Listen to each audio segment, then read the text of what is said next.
Na ano may diri sa gasoline station guys. Nya kani.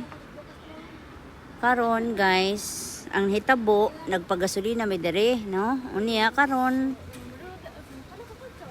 Tapos yung pala ang ano namin, yung nailagay namin ay ano pala, regular. Yung pala diesel pala to. Unya guys, nilagyan to ng gasolina, diesel pala, hindi namin napansin. Hindi namin napansin na yan pala ay diesel. Okay lang.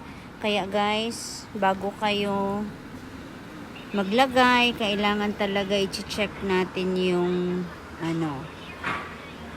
yung gasolinahan or yung lalagyanan kung talagang diesel ba or gasolina ba. So, we've learned a lot of lesson today. Ayan. Yan siya. Yan po yung aming van. But sad to say, hindi mo na siya magagamit today kasi nga medyo nagkamali kami ng lagay ng gasolina.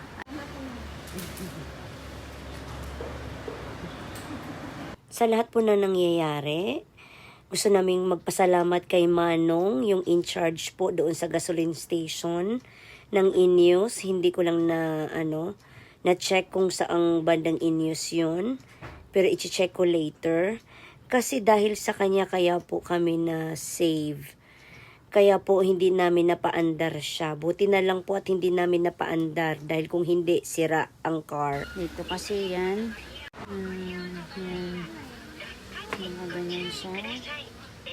Tapos yan, mali. Nagkamali.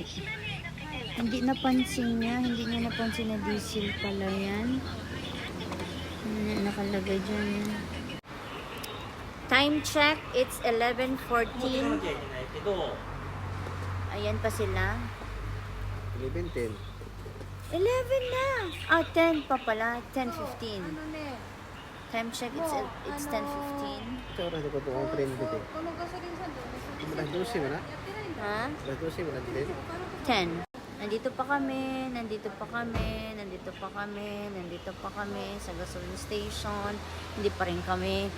Time check, it's 10:15. Nandito pa kami. At ang sabi ng aming kakilala is that buti na lang daw at napansin na gasoline boy na na mali yung nilagay namin kasi kung hindi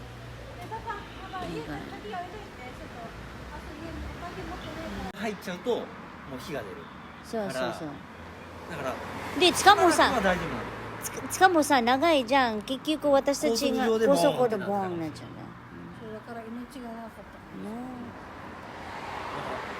逆に本当気づいてくれてよかったかも。そう本当にありがたいです